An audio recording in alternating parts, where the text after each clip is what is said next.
Dikta, kamu belajar terus dari tadi, siap banget kayaknya buat ujian. Ya elah Dikta, nilaimu itu selalu 100, jadi nggak usah belajar. Bukan soal angka, Nas. Aku cuma pengen hasil yang murni dari usahaku sendiri. Kadang nilai bukan cuma angka, tapi cerminan dari siapa kita sebenarnya. Kamu tuh beda, Dikta. Di dunia ini udah jarang punya orang kayak kamu. Beberapa hari kemudian, kelas sedang ribut melihat hasil ujian. Hai Dikta, kamu pasti dapat 100 lagi kan? Li, 55 Nurul. Sipa. Ini pasti salah deh, Dikta kan jenius, gak mungkin nilainya segitu. Atau mungkin ada urusan lain di balik nilai ini. Maksudnya? Bapak itu ya kita tahu lah ya, orang yang bisa diajak. Wah, nilai ujian juga aneh. Cuma bilang apa yang sering kita dengar.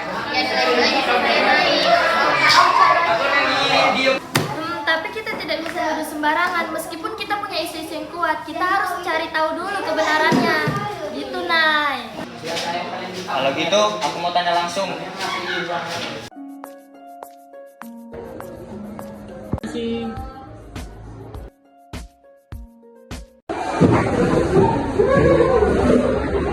Permisi Pak, saya mau menanyakan tentang hasil nilai ujian saya. Siapa namanya? Dikta Pak dari kelas 11 MIPA 2, katanya nilai saya 55, padahal saya sudah yakin semua jawabannya benar. Terkadang dalam hidup bukan hanya cerita,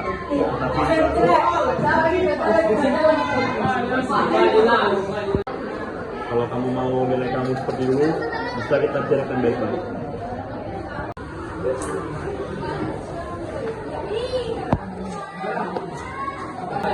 Maksud Bapak, saya harus membayar. Anggap saja itu bentuk terima kasih. Jadi sekarang nilai itu dibeli apa? Bukan diperjuangkan. Di taman setelah pertemuan itu, Dikta duduk diam, teman-temannya mengelilingi. Jadi gimana Dikta, katanya kamu udah ke ruang tamu? Dan benar, semua yang kalian katakan itu nyata. Dia memang meminta imbalan. Gak usah diidealis banget. Emang dunia ini keras. Itulah dunia ini. Tapi benar sih, aku setuju. Aku agak gak setuju sih, tapi ya udah mau gimana lagi. Mau gimana pun kita tuh harus realistis. Realistis itu bukan berarti ikut kotor. Aku cuma takut aku mulai dijerumus. Aku gak akan bisa tenang. Davi, Naila, dan Javni sedang duduk di pandopo. Mereka baru selesai membicarakan cerita Dikta. Jujur ya, aku gak habis pikir sama Dikta. Sebegitu kerasa sama nilai. Padahal cuma nilai. Masalahnya bukan cuma nilai, Dak, tapi tentang integritas. Tapi buat apa ada integritas kalau yang lain licik? Integritas itu cuma kata-kata manis di buku PKN, Dak. Ternyata integritas itu mahal dan kebanyakan orang nggak membayar harganya. Menurutku, mending harus integritas lebih pasti. Aku pernah dengar ada orang yang dari nilainya langsung aman. Bahkan ada yang dari 40 jadi 85. Ini kan win-win solution buat yang nggak bisa belajar seperti Dikta. Tapi apa nggak ada rasa bersalah gitu, Dak? Karena kita tahu itu salah. Rasa bersalah itu muncul ketika ketahuan. Selagi aman ya jalani terus. Lagi pula yang salah sistemnya, bukan kita yang beradaptasi. Jadi kalau nanti giliran kita, Entahlah. Aku berharap nggak perlu memilih. Tapi kalau disuruh memilih antara milih nilai jelek atau bayar, ya aku milih jalan pintasnya. Itu yang realistis.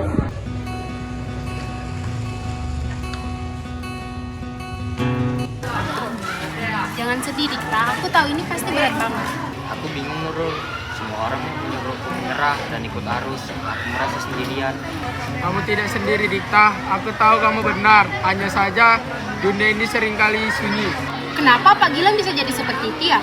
Padahal dulu dia guru yang paling disegani. Kekuatan dan kekuasaan bisa mengubah orang baik. Nurul, uang bisa membutakan. Dia mungkin berpikir ini hanyalah sedikit kenakalan, tapi ini merusak banyak hal. Aku takut kalau nilai jelek membuatku sulit masuk universitas impianku. Tapi gini ya Dikta, Kalau universitas itu menolakmu hanya karena nilai 55 yang didapat dari hasil kejujuran, berarti universitas itu tidak seideal impianmu. Yang kamu yakini benar, Dikta. Nilai 55 dengan hati yang jauh lebih berharga daripada 100 dari modal beli. Setidaknya kamu sudah mencoba. Terima kasih, kalian benar. Aku harus tetap pada pendirianku. Mereka bertiga duduk bersama dalam keheningan, saling menguatkan. Dikta kembali ke ruang guru. Pak, saya datang lagi bukan untuk bayar, tapi untuk bilang saya menolak. Biarlah nilai saya 55. Kamu tahu, Dikta, dunia berpihak pada orang yang tidak jujur.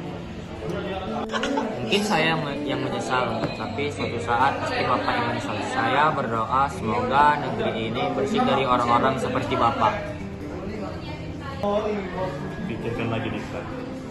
Ini akan mempengaruhi masa depan akademik. Masa depan yang dibangun dari kebohongan tidak akan pernah kokoh, Pak.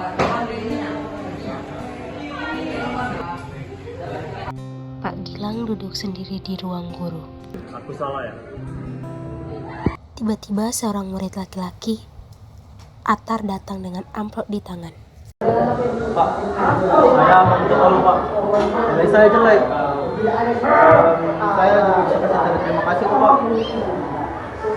Kenapa kamu nih? Sama teman saya juga begitu Pak. Saya mah ikut arus aja.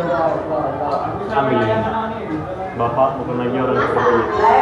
Bapak sudah berubah mereka. Bapak fokus mengajar.